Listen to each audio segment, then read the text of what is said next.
vie de cet homme. Il y avait une différence entre Pierre et Jean. D'avant, Pierre le traître. Jean, tout cela enfui lorsque Jésus était à la croix. Pierre l'a trahi.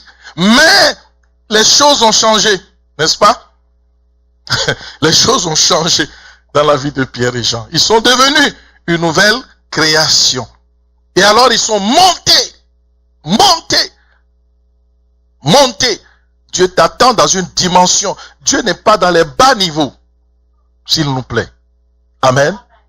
Dieu n'est pas un Dieu de bas niveau, de bassesse dans la façon de parler, dans le comportement, dans les pensées. C'est un Dieu qui est assis dans les lieux élevés, au-dessus de toute élévation. Alléluia. Amen, amen. Si Pierre et Jean l'ont fait, je peux le faire. N'est-ce pas?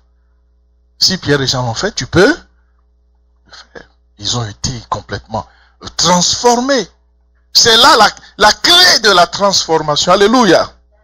Donc ça, c'était juste une parenthèse pour nous faire comprendre que nous devons monter. Monter signifie, alléluia, faire des efforts. On ne monte pas facilement. Monter sur des escaliers, 150 escaliers là, il faut faire des efforts. D'accord? C'est ça, monter. Mais nous, les chrétiens aujourd'hui ne veulent faire aucun effort. On va enseigner, non, Jésus est bon et tout ça, tout est cool, alléluia, et puis on danse, et puis non. C'est pas ça. C'est faux. Si tu entends ça sur le web, sur YouTube, sur Facebook, arrête de te tromper. Lis la parole de Dieu. Amen, amen. Revenons à la parole de Dieu. Alléluia. Et soyons prudents. Amen. Donc le premier point, je dis, c'est la différence entre moi et moi. Entre toi et toi. Le toi d'hier, le toi d'aujourd'hui doit être totalement différent. 2. Identification nouvelle. Pourquoi? Parce qu'on est réconcilié avec Dieu. On n'est plus n'importe qui. Il y a une réconciliation avec Dieu. Nous qui étions des ennemis, nous sommes désormais réconciliés avec Dieu. Et alors tout de suite, tu as une nouvelle identification au niveau du monde spirituel. Tu as un passeport que les autres n'ont pas. Amen. Et le Saint-Esprit témoigne à notre esprit que nous sommes enfants de Dieu. D'accord? Alors il ne faut pas que ça soit faussement. Le Saint-Esprit témoigne lorsque toi-même tu sens d'abord qu'il y a une différence entre moi et moi. N'est-ce pas? Je sens que non, il y a une différence entre le moi hier qui parlait mal, qui allait, je ne sais pas où, dans les clubs, dans les histoires, sans que personne ne me force, mais j'ai eu une conviction interne. Je dis non, ce n'est plus ma place. Ce n'est plus ma place. Voilà. La décision est radicale, elle est personnelle. Et elle est active. Je ne joue pas, c'est clair et net. Alléluia. Donc, une identification nouvelle, réconciliation avec Dieu, entente avec Dieu, acceptation de sa parole. Christ réconcilié avec Dieu par Christ. Amen, amen. C'est ça. Donc, le premier point, la différence entre moi et moi. Le deuxième point, c'est donc une identification nouvelle. Je suis réconcilié avec Dieu. Et le troisième élément le plus important, c'est un conditionnement différent. Gloire à Dieu. Ma vie reçoit une autre hauteur. Puisque je suis différent, eh bien, celui qui s'approche de moi et qui me connaissait est surpris de ma nouveauté de reflet. Je reflète quelque chose d'autre. Je ne suis plus la même personne. Amen. Gloire à Dieu. Ce qui sort de moi est différent. Il y a du nouveau dans mes approches, dans mes raisonnements et dans mes comportements. C'est là le début du commencement de la marque du Dieu dans ma vie. Amen. Là, ça commence quelque chose. Il y a quelque chose qui commence dans ta vie, dans ma vie. Le sceau commence déjà à serrer un peu le papier, n'est-ce pas? Pour que la gravure soit permanente. Amen, amen. Matthieu 7, 21, Jésus déclare une parole qui est forte, qui est redoutable et qui est même inquiétante. Il dit, ceux qui me disent Seigneur, Seigneur, n'entreront pas tous dans le royaume des cieux. Mais celui-là seul qui fait la volonté de mon Père qui est dans les cieux. Plusieurs me diront ce jour-là, Seigneur, n'avons-nous pas fait ceci, n'avons-nous pas, n'étions-nous pas à l'église, n'étions-nous pas au 106-30 Papineau, n'avions-nous pas fait ceci. Et Jésus va leur répondre, eh bien, je ne vous ai jamais connu. Amen. Je ne vous ai jamais connu. Alléluia. Et il va dire, au demeurant, il va dire, c'est pourquoi quiconque entend ces paroles que je dis, il les met en pratique. Nous devons mettre en pratique la parole de Dieu. Alléluia. Pour être bâti sur le roc. Pour bâtir un sanctuaire à Dieu dans notre cœur. Il faut vraiment que nous soyons bâtis sur le roc. Amen. Alors, il y a une importance capitale de l'empreinte de Dieu sur ta vie. Pourquoi? Parce que c'est ça qui devient le passeport. C'est cette marque-là que le monde spirituel voit. Quand tu rentres à Montréal, tu atterris à l'aéroport, l'entrée de la porte de Montréal, les esprits de Montréal qui t'accueillent, ils savent qui tu es déjà. Amen. Donc que celui-là, il appartient à quel royaume? C'est un serviteur, une servante des ténèbres ou un serviteur de Dieu. Il y a cette marque-là sur toi. Elle est invisible dans le monde physique, mais elle est très forte dans le monde spirituel. Amen. Voilà, c'est ça les marques de Dieu sur nos vies. C'est vraiment important. Amen. Et c'est à partir de là que la grâce de Dieu commence à couler dans nos vies. Nous voyons Pierre et Jean. Quand ils sont montés en hauteur, l'onction les a accompagnés. Amen. La paralysée de cet homme-là ne pouvait plus tenir. Elle ne pouvait plus tenir. Il est né paralytique. Oh my God. Donc déjà dans le ventre, un esprit de paralysie l'avait lié. L'avait tenu prisonnier, captif. Heureusement, béni soit Dieu pour Pierre et Jean, qui ont accepté de marcher selon la parole de Dieu. Amen. Ils ont été transformés. Ils avaient ce sceau sur eux. Alléluia. Ils avaient ce conditionnement. Amen. Ils étaient différents. Le Pierre qui était là n'était plus celui-là qui tremblait devant une vieille femme. Non, non, non. C'est un autre Jean. Ils avaient un nouveau dynamisme. Pourquoi? Parce qu'il y avait quasiment l'empreinte de Dieu sur eux. Et quand la paralysie, l'esprit de paralysie a vu cette empreinte, il dit, hey, je ne peux plus rester ici. Il dit, lève-toi et marche. Automatiquement, le monsieur s'est levé. L'esprit de paralysie a pris la fuite. Pourquoi? Parce qu'il y avait une différence entre le Pierre qui a vu la maman qu'il a reconnue. Mais ce Pierre était un peureux, était un lâche, un déloyal. Mais là, il est monté. Il y a quelqu'un, je dois monter.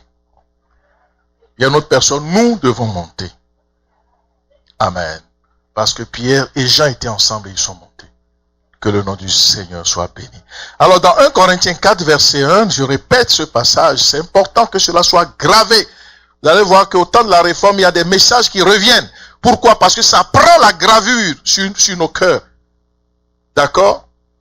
Le temps où on donnait tel message, et puis on donne ceci, et puis les gens boivent, mais il n'y a rien qui reste. Non! Il faut prendre, quand on veut faire une empreinte, on ne se précipite pas. D'accord? On prend le seau, hein? Et on appuie, jusqu'à ce qu'on entende un déclic, clic. Et là, ok, le seau est fait. Et ça doit être prolongé, bien assimilé. Et lorsqu'on te pose la question, tu dois être capable de dire ce que tu as entendu. Sinon, tu perds ton temps. Et dans la maison de Dieu, être la maison de Dieu ne veut rien dire. Tant aussi longtemps que nous n'avons pas ce sceau de Dieu sur notre vie. Les marques. 1 Corinthiens 4, ainsi qu'on nous regarde comme des serviteurs de Christ. Alléluia. Je répète ça. Qu'on nous regarde comme qui des serviteurs de Christ. Pas comme des serviteurs du monde des ténèbres. Donc quand on te voit, quand on me voit, qu'on nous regarde comme des serviteurs de Christ. Parce que nous sommes différents. Le conditionnement est différent. L'ADN, tout a changé. Il y a une différence. Alléluia. Amen. Ça dit que ce que je dis doit être ce que je vis. Amen. C'est ce que nous vivons qui est le plus important devant Dieu. Ce n'est pas ce que nous pouvons essayer de faire croire aux autres. Alléluia. Donc on nous regarde comme des serviteurs de Christ et des dispensateurs des mystères. Des gens qui dispensent les mystères de Dieu. Ça, c'est un verset que je vous conseille de lire 1000 fois s'il le faut. Et demandez au Saint-Esprit de vous expliquer et de le graver en vous et de l'appliquer sur votre vie. Que votre odeur commence à sentir ce verset. Amen. Alléluia. Des dispensateurs des mystères de Dieu, des choses mystérieuses, des choses cachées, des choses que personne ne peut comprendre. Pas donner à n'importe qui de comprendre ça. Amen. Alléluia. Un dispensateur des mystères de Dieu, des choses mystérieuses. Les gens qui n'ont pas été, vous savez, il faut que Dieu se révèle à vous. Tu n'as pas la révélation de Dieu, tu ne comprendras jamais cela. Tu peux faire 1000 ans dans la maison de Dieu. Voilà pourquoi il dit quiconque est en Christ. Si quelqu'un est en Christ, tu verras même que la peur disparaît. Amen. Dans l'église, il y a des chrétiens qui ont peur. Ah, ma tante c'est une sorcière. Oh, mon oncle là, il est dangereux. Comment il peut être dangereux? C'est toi qui es devenu dangereux pour lui. C'est toi qui dois le sauver. L'amener à Christ. Lui témoigner de Jésus. Hein? Il a peur de toi. Il a déjà fait des tentatives, mais ta vie est cachée en Dieu. Alléluia. Maintenant, quand tu as peur de quelqu'un qui a peur de toi, il y a un problème. Que Dieu nous aide. Amen. Vraiment, Saint-Esprit, aide-moi. Alléluia. Demandons au Saint-Esprit vraiment de nous aider. Alors, du reste, ce qu'on demande des dispensateurs, c'est que chacun soit trouvé fidèle. C'est ça la marque, n'est-ce pas, du dispensateur des mystères de Dieu. Serviteur de Christ doit être trouvé fidèle. La loyauté, c'est, vous savez, la deuxième valeur de notre Église. Il faut être loyal. Amen. La loyauté par rapport à tes promesses. La loyauté par rapport à toi-même. La loyauté vraiment par rapport à Dieu. Par rapport à ton Église. Par rapport à ton pasteur. Amen. Beaucoup de gens ne savent pas qu'il faut être loyal par rapport à son pasteur. Mais si Dieu te rappelle, qui ira t'enterrer? Amen. La loyauté vis-à-vis du pasteur est obligatoire. Pourquoi? Parce que c'est lui qui représente Dieu sur la terre pour toi. Dieu peut lui dire des choses pour ta vie. C'est lui qui prie pour que tu sois en vie. Amen. Parce que Dieu récompense la loyauté. Attention. Si lui ne fait pas son travail, c'est pas ton problème. Dieu est capable de donner des coups. Hein. Sur la tête, là, ça fait mal. Amen. Il y a la douce main de Dieu. Il y a la main pesante aussi de Dieu. Nous avons l'obligation d'être loyaux les uns envers les autres. C'est ton frère. J'ai parlé tantôt de cette personne qui vient gentiment comme un agneau devant un frère ou une soeur qui dit, oh, prête-moi ci. Le frère ayant le cœur de Dieu donne l'argent et puis disparaît avec ça. Il y a un problème là. Amen. D'où nous ne devons pas être naïfs quand on lit bien la Bible. Ça veut dire que nous ne devons pas être naïfs parce que lui il est venu mais comme un agneau, mais en réalité c'est un loup. D'accord? Donc il faudrait que tu aies aussi la connexion avec Dieu. C'est ça la naïveté des enfants de Dieu. Soyons sur le qui-vive. Amen.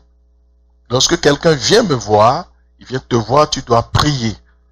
Si c'est un loup, Dieu va te révéler que c'est un loup. Tu dis non, ça ne marche pas. Amen. C'est ça. C'est ça qui nous permet d'avoir les marques de Dieu. Ainsi qu'on nous regarde comme des serviteurs de Christ et des dispensateurs des mystères de Dieu. Du reste, ce qu'on demande des dispensateurs, c'est que chacun soit trouvé fidèle. Amen. Gloire à Dieu. Alors, très rapidement, nous irons dans Galates 6, verset 17, la Bible dit ceci, que personne désormais ne me fasse de la peine, car je porte sur mon corps les marques de Jésus. Ça, nous sommes en train de voir quelque chose de nouveau. Paul va dire ceci, que personne ne me fasse de la peine. Car je porte sur mon corps quoi? Les marques de Jésus. C'est quoi ces marques-là? C'est quoi? Il y a des marques de Jésus sur son corps. Quelles sont ces marques-là? Il va en parler un peu plus tôt. Dans le verset 15, il dit ceci. Car ce n'est rien que d'être circoncis ou incirconcis. Ce qui est quelque chose, c'est d'être une nouvelle créature. On en a parlé tantôt, n'est-ce pas? Hein? Les marques. Il porte les marques de Jésus sur son corps. Il est une nouvelle créature. Alléluia. J'ai déjà enseigné sur Paul et Silas qui étaient battus en prison, n'est-ce pas? Dans Actes 16, est-ce qu'ils ont pleuré? Oh Jésus, tu es mauvais. Oh Jésus, moi je quitte l'église. Non, non, moi je vais quitter l'église. Vraiment, on m'a attrapé. Je suis allé prêcher dans la rue. Mais Silas, tu vois, cette église-là, c'est pas bon. Et là, maintenant, on est en prison. Et on est en train de nous battre ici, là. Pourtant, ce n'est pas vrai. Ce que le pasteur enseignait est faux, hein. Tu vois? Donc, des chrétiens sans Christ. Simplement parce qu'un frère ne l'a pas salué, il quitte l'église. Ça fait rire, ça fait pleurer. Ça nous fait pleurer. Oh, il paraît que ceci, tu as entendu ça? Il quitte l'église. Quel misérable chrétienté. Ça vaut même pas le coup. Amen. C'est nul. C'est complètement nul ça. Alléluia. Il paraît que, mais il connaît jamais ce que Dieu dit. Tout ce qu'il paraît, il est le dépotoir, je ne sais pas quoi, des déchets nucléaires que le diable déverse sur les gens. C'est pas possible. Tout ce qui est mauvais, lui, il entend ça, il avale ça. Mais tout ce qui est bon de Dieu, quand Dieu parle de fidélité, d'intégrité, qu'on nous regarde comme des serviteurs, lui, il veut pas ça. Lui, bon, tout ce qui importe, c'est ce que le diable dit de lui. Le diable dit, tu es un menteur. Il dit, oui, c'est vrai, je suis un menteur, je mange super bien. Tu es un voleur, ok, tu es un voleur. Puis c'est correct, je suis un voleur. Amen. Et puis quand tu... Non. Je dis, non. Parce que c'est Christ qui nous a sauvés. Christ t'a sauvé. Tu lui as donné sa vie. Ta vie. Amen. Nous sommes venus à Christ. Christ nous a sauvés. N'est-ce pas merveilleux? Alléluia. Quelqu'un qui est mort pour toi, s'il te dit quelque chose, je crois que c'est pour ton bien. Amen. Et ce qui est merveilleux, c'est que toutes les paroles de Christ sont oui et amen. Et elles sont parfois dures. Oui, parce que c'est la vérité. Celui qui t'aime ne peut pas te dire quelque chose pour te faire perdre. N'est-ce pas? Il te dit la parole de vérité. Et parfois on dit, oh, c'est trop dur. Il a dit cette parole. Il avait 72 disciples. Il a dit, ok, vous voyez, je dois mourir. Et puis, je vais offrir mon corps. Et mon corps, c'est un véritable pain que vous mangerez. Mon sang, c'est un véritable breuvage que vous devez boire. Là, ils ont, ça c'est grave. Ça, c'est de la sorcellerie. Ça va pas. Ils sont tous partis. Ils ont laissé Christ. Christ est resté calme. Ok. Parce qu'ils n'ont rien compris. Que celui qui a des oreilles pour entendre, entende. D'accord?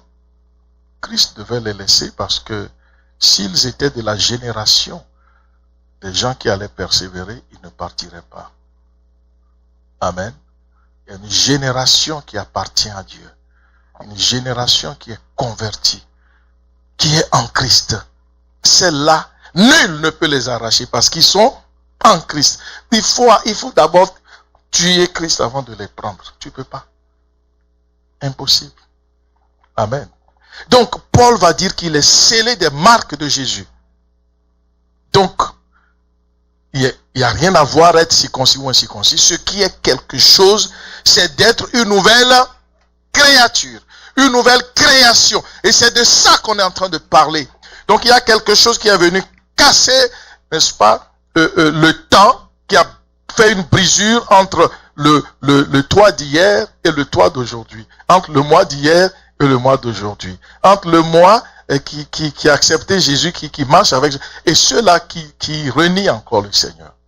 C'est ça qui fait la différence. Le plus important, c'est d'être cette nouvelle création-là. Mais être une nouvelle création, ça apporte des changements, ça demande des changements radicaux dans ma vie. Les mentalités de l'homme corrompu tombent et laissent place à l'homme transformé. Les mentalités de corrompu. L'homme corrompu. Paul en parle en masse. Amen. Il faut qu'on travaille contre la corruption. Parce que quand nous venons à Christ, nous sommes corrompus. Maintenant, il faut se défaire de cette corruption-là. Hein? Le vieil homme, on doit s'en débarrasser avec ses raisonnements. Donc, ça apporte des changements radicaux dans la vie. Et c'est ainsi que Romains 12, 2 dira, ne vous conformez pas au siècle présent, mais soyez transformés par le renouvellement de l'intelligence, afin que vous discerniez quelle est la volonté de Dieu, ce qui est bon, agréable et parfait. Donc, soyez transformés. Il y a un processus de changement, de transformation, de métamorphose. Littéralement, on ne te reconnaît plus. On ne te reconnaît plus. Amen. D'ailleurs, Paul, lorsque Paul est venu voir les apôtres, les gens, il y a beaucoup qui ont douté de lui. Dit, quoi? Cet homme est dangereux. Pourquoi? Parce que quand il a fait lapider plusieurs chrétiens, et même quand Étienne, le premier martyr chrétien, était lapidé, cet homme était là. Il a fallu des témoignages. Paul était une nouvelle créature. Amen. Il était une nouvelle création. Ce n'était plus le Paul qui tuait, qui massacrait les chrétiens. C'est une autre personne complètement. D'accord? C'est ça. C'est pour ça qu'il est un prototype qu'on peut prendre comme un exemple par rapport à notre vie. Et travailler dans cette perspective-là pour quiconque veut réellement suivre le Seigneur Jésus-Christ. Donc laissez-vous transformer par le renouvellement de l'intelligence. Vous savez, moi je suis d'une culture, d'un pays donné, je suis d'un village donné, et alors cette culture-là a dû imprimer sur moi des façons de faire, des façons de comprendre, des façons de parler. Et tout ça, c'est corrompu au bout, comme on dit ici. Alors, je dois maintenant me laisser transformer. D'accord? Et chacun d'entre nous est culturellement corrompu. C'est évident. D'où la nécessité de la transformation. Amen. C'est une nécessité, une obligation. Et il faut le faire rapidement, s'il nous plaît. Amen. C'est important, soyez transformés. Renouvellement de l'intelligence, renouvellement de culture. La culture a changé.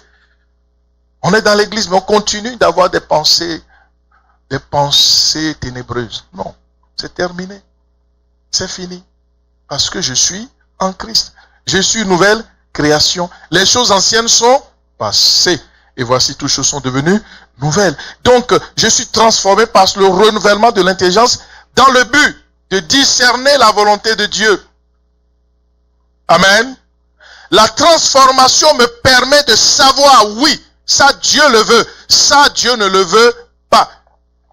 Ne pas transformer lorsque quelqu'un vient te dire, donne-moi $2000, tu lui donnes et puis se sauve. Il y a un problème des deux côtés. D'accord? L'autre est naïf, à outrance. Hein? Pourquoi? Je bénis le Seigneur pour la petite qui dit, écoutez, nous, on prend l'ami, Dieu comme un ami, donc on peut faire tout ce qu'on veut là. Tu vois, j'ai un ami, bon, allez, Dieu c'est votre ami, tout ça. Arrêtons avec ça. Dieu n'est pas notre ami. Amen. Dieu est l'ami, il est l'ami de celui qui met en pratique sa parole. Et de façon très rigoureuse. C'est pas ami, bon ami, hein. Ami, et puis on chante, alléluia, et puis on danse. Non, ça, Jésus n'a rien à voir avec ça. Et beaucoup auront des déceptions. Voilà pourquoi il dit à la fin des temps, beaucoup diront, non, on a fait ça. Il dit, je ne vous ai jamais connu. Ça, c'est symptomatique. C'est quelque chose de fort. C'est-à-dire que quelqu'un est là. Ça, là, c'est la honte éternelle. Mais Jésus lui dira, je ne t'ai jamais connu. Tu étais là, mais tu n'as jamais été converti. C'est ce que Paul déclare. Car ce n'est rien d'être circoncis ou incirconcis. Ce qui est quelque chose, c'est d'être une nouvelle créature. Est-ce que je suis une nouvelle créature?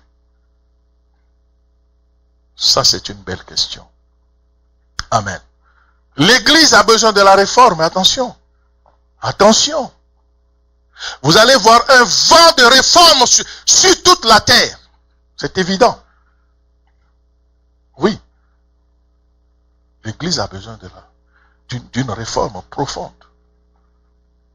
Alléluia. C'est important de voir ça.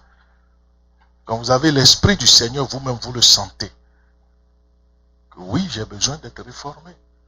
J'ai besoin d'être sérieux avec Dieu. Amen. J'ai besoin d'être délivré de la mentalité nord-américaine de je ne sais pas quoi, de désordre, de profit, de vol, de magouille, de je ne sais pas quoi, la corruption au top niveau. J'ai besoin d'être délivré de ça. C'est une bonne chose pour moi et pour mon salut. Amen. Alléluia. Gloire à Dieu. Donc on discerne ce qui est bon, ce qui est agréable et ce qui est parfait. Alors donc nous voyons maintenant que cette nouvelle créature dont nous avons parlé, c'est ça qui est la chose la plus importante. C'est ce que Paul va révéler, n'est-ce pas? Et attendez, on est ici. C'est ce que Paul va révéler tantôt. Amen. C'est ce qui est important. C'est la nouvelle création qu'il va dire aux Galates. Ce qui est important. Et il le dit encore aux Corinthiens. Il revient là-dessus.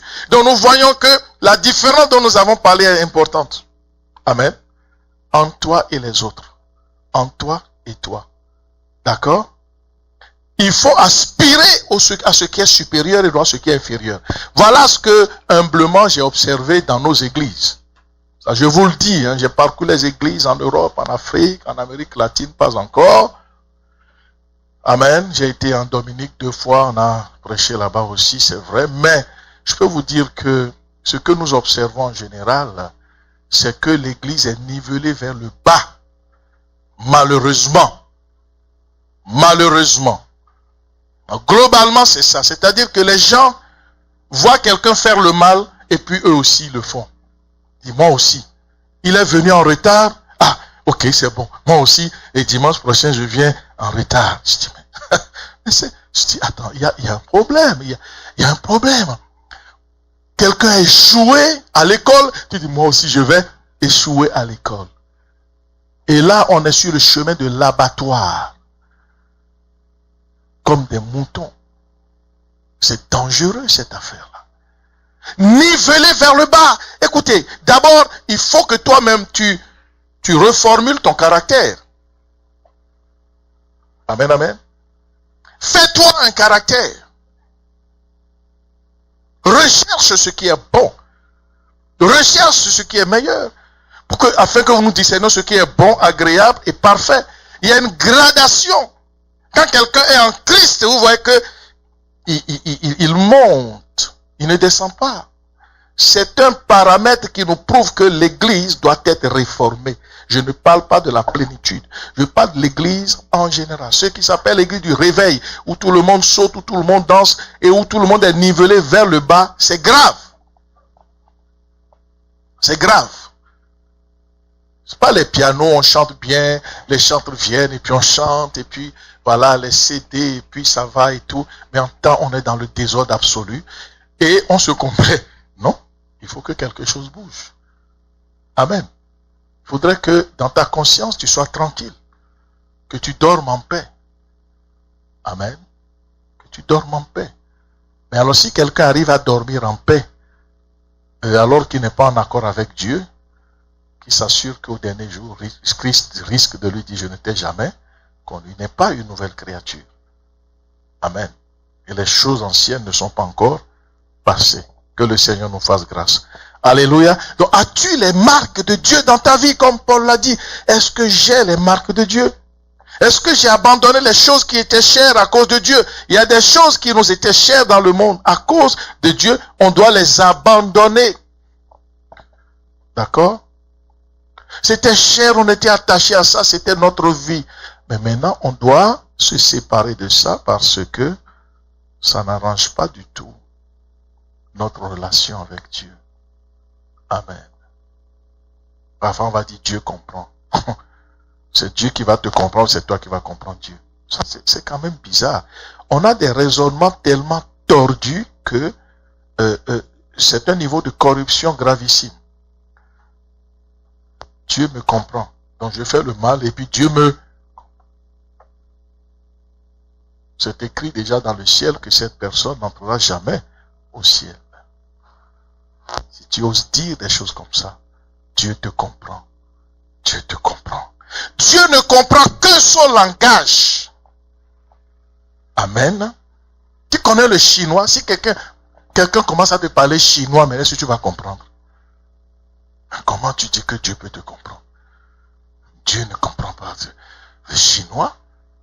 Il comprend sa parole. Hein? Non, Dieu me comprend. Dieu me comprend. Donc il fait du désordre et puis Dieu va le comprendre. C'est comme si Dieu est devenu son petit boy, quoi. Dieu me comprend. De toute façon, Dieu me comprend. De toutes les façons, Dieu, en tout cas, que le Seigneur nous fasse grâce. Amen. Que Dieu nous fasse grâce. Donc, façon de penser, par façon de parler, d'agir. Est-ce qu'il y a un changement? Est-ce que les projets que nous faisons plaisent à Dieu? Vis-tu des changements difficiles, mais que tu acceptes à cause de Christ? Changer n'est pas facile, mais je l'accepte à cause de Christ. Je puis tout par Christ qui me donne la force, qui me fortifie. Je puis ce changement par Christ. Par nous-mêmes, nous ne savons que c'est impossible. Il le dit, sans moi, vous ne pouvez, mais avec lui, nous ferons des exploits. Amen. Gloire à Dieu. Est-ce que je remarque que je ne suis plus la même personne? Tu dois remarquer que non. Celui que tu étais hier là, c'est différent de celui que tu es aujourd'hui. Amen. Remarques-tu toi-même que tu n'es plus la même personne? Est-ce que les gens autour de toi remarquent cela? Est-ce que ceux qui me connaissaient le remarquent? Ma famille, mes amis, mes voisins, mes collègues, mes bien-aimés frères de l'église, est-ce qu'ils voient qu'il y a un changement en moi? S'ils le voient, ben, gloire à Dieu. Amen. Ça, c'est déjà un signe que la marque du Seigneur est sur ma vie. Alléluia. Lorsque la marque de Dieu est sur toi, lorsque le sceau de Dieu est sur toi, tu verras que la victoire va t'accompagner par cette acceptation de se soumettre à la parole de Dieu. Parce que tu te soumets à Christ, il y a des choses qui t'étaient chères, mais que tu mets de côté. Parce que tu trouves que la parole de Dieu pour toi est un grand trésor. Amen. C'est ton trésor et tu chéris cette parole. Même si c'est difficile, tu la mets en pratique. Et alors, tu verras la gloire de Dieu. Amen. Gloire à Dieu. Alléluia. Merci Seigneur. Donc, accepter de se soumettre à la parole de Dieu, à la volonté de notre Dieu. La semaine passée, on avait parlé d'Akan, n'est-ce pas, qui a trahi la volonté du peuple de Dieu. Parce que le peuple de Dieu, Dieu a dit à son peuple, n'est-ce pas, qu'il y avait des choses qui étaient interdites, qu'il ne fallait pas toucher. Tout le peuple d'Israël s'est mis d'accord, n'est-ce pas? L'engagement communautaire, je vous en ai parlé, n'est-ce pas, la semaine passée. Le peuple s'est mis d'accord pour ne pas toucher à ce qui était interdit, n'est-ce pas? Tout le monde a fait ça, sauf quelqu'un du nom d'Akan. Il était parmi le peuple. Il était tapis dans l'ombre, c'était un agent du diable, un agent des ténèbres. Mais à cause de ça, la Bible dit que la colère de l'Éternel s'enflamma contre le peuple. Et quand vous lisez la suite, vous allez voir que 36 hommes, quand ils iront en bataille contre Haï, 36 hommes vont mourir. Parmi ces 36 hommes, il y en a qui étaient mariés, peut-être qui étaient fiancés, qui allaient se marier bientôt. Il y en a qui avaient des enfants, il y en a qui avaient des business, qui avaient des commerces, qui avaient des projets dans leur vie, qui s'occupaient de papa, de leurs grands-parents. Mais à cause de celui-là qui n'a pas suivi la ligne communautaire, la malédiction est tombée sur des gens qui étaient d'une innocence totale. Mais Dieu ne voit pas les choses comme ça. Amen. Des gens sont morts à cause de quelqu'un. Alléluia. Donc soyons, qu'on nous regarde vraiment comme des serviteurs de Christ. Amen. Que les jeunes dans l'église, lorsqu'ils nous regardent, que nos enfants, lorsqu'ils nous regardent, qu'ils nous considèrent comme des serviteurs et des servantes de Christ. Amen. Que nos enfants ne nous regardent pas, disent, bon, c'est papa, je peux rien dire parce que sinon il va me fouetter, hein. Surtout chez nous, on ne joue pas avec papa et maman. Amen. La ceinture tu risques d'avoir des coups de ceinture. Alors là, l'enfant dit, bon, je peux rien dire, c'est papa. C'est papa.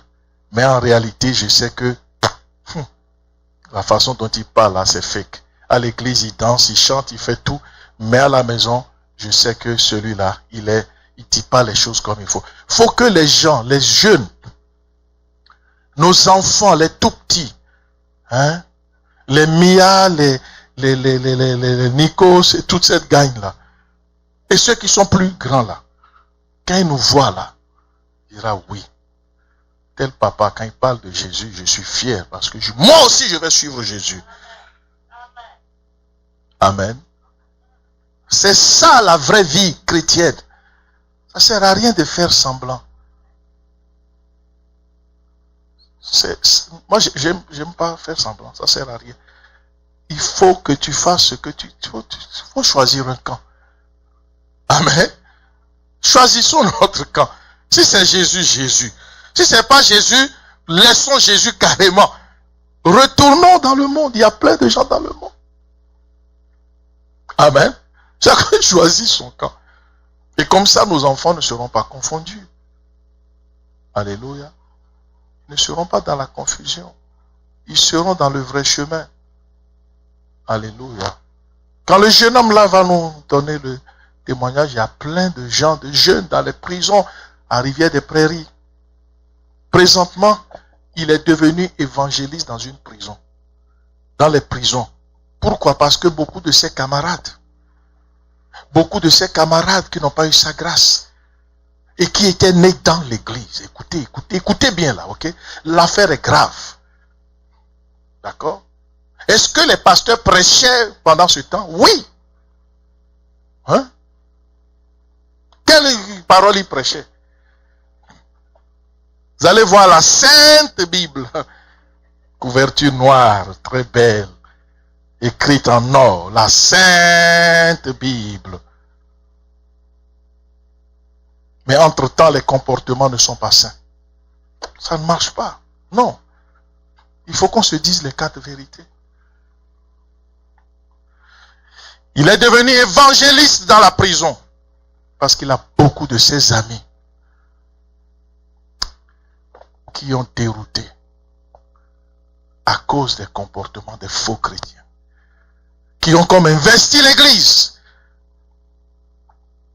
Sur une église peut-être de 100 personnes, vous avez 90 qui sont des faux. Mais comment voulez-vous que ça se passe bien? Il faut renverser la tendance. Je dis qu'il faut renverser la tendance dans le nom de Jésus-Christ. Est-ce qu'on peut acclamer le Seigneur? On renverse la tendance. Amen. On ne veut plus de faux. Si je fais quelque chose de mal, viens me parler. Je me mets à genoux, tu pries pour moi. C'est comme ça qu'on change. Amen. Si quelqu'un vient te voir pour te dire que tu as fait mal, ne commence pas à crier. Hey, moi j'étais à l'église avant toi. Hey, quoi? Est-ce que toi tu ne restes? Non. Humilie-toi. Humilie-toi. Hein? Notre fille de 13 ans nous a parlé hier. On était contents. Moi j'ai appris. Je dis, oh Seigneur, merci Jésus. Merci Jésus. Un enfant qui est né dans la maison et qui nous apprend des choses. Amen. Si elle dit non, ce que tu as fait n'est pas bon. Ah, Mets-toi à genoux tout de suite. Explique-moi ce que j'ai fait de mal. Il va t'expliquer, tu as fait ça. C'est vrai? Prie pour moi. Là, tu es délivré. Amen. Tu es délivré dans le nom de Jésus. Et l'enfant est délivré. Et les jeunes sont délivrés. Et les papas, tout le monde est délivré dans l'église. Ça ne sert à rien d'être une gang d'hypocrites. Que Dieu nous ait pitié de nous. Que Dieu ait pitié de nous. Amen. Comprenons une chose que nous sommes venus nus sur cette terre et personne n'ira avec un seul sou. Amen. S'il y a des gens qui se sont trompés pour mettre des bijoux dans les cercueils. Oh, ça c'était la pire des choses. Ils sont venus briser les cercueils, profaner les cadavres, jeter les cadavres, ramasser. Que Dieu nous en épargne. Amen. Pas un gramme, un milligramme d'or n'entrera dans le royaume de Dieu. Mais c'est ce que nous aurons laissé comme marque qui va nous accompagner dans le royaume des cieux. Amen. Tous ceux qui disent Seigneur n'entreront pas dans le royaume des cieux, mais celui-là seul qui fait la volonté de mon Père qui est dans les cieux. Amen. Nous allons nous lever et nous allons prier pour les marques de Christ dans notre vie. Alléluia. Tu vas prier pour toi-même. Toi-même d'abord. Je prie pour moi-même. Amen. Personne n'est supérieur à personne ici. Hein. Nous tous, chacun se bat pour son salut. Alléluia. Ce message que j'ai prêché, sachez que la première personne à qui elle est prêchée, c'est à moi-même. D'accord? C'est à moi-même. Ok? Maintenant, celui qui parmi vous veut l'écouter, je crois que cette personne est bénie. Alléluia. Prions le Seigneur. Demandons au Seigneur que nous soyons nés de nouveau, de façon authentique, au nom de Jésus. Seigneur Dieu, je viens à toi. Je viens dans toutes mes imperfections, Seigneur Dieu Tout-Puissant. Et je te prie ce matin de me faire grâce. Aide-moi, Seigneur. Prie le Seigneur. Demande à Dieu. Parle à Dieu comme tu parlerais à ton Père.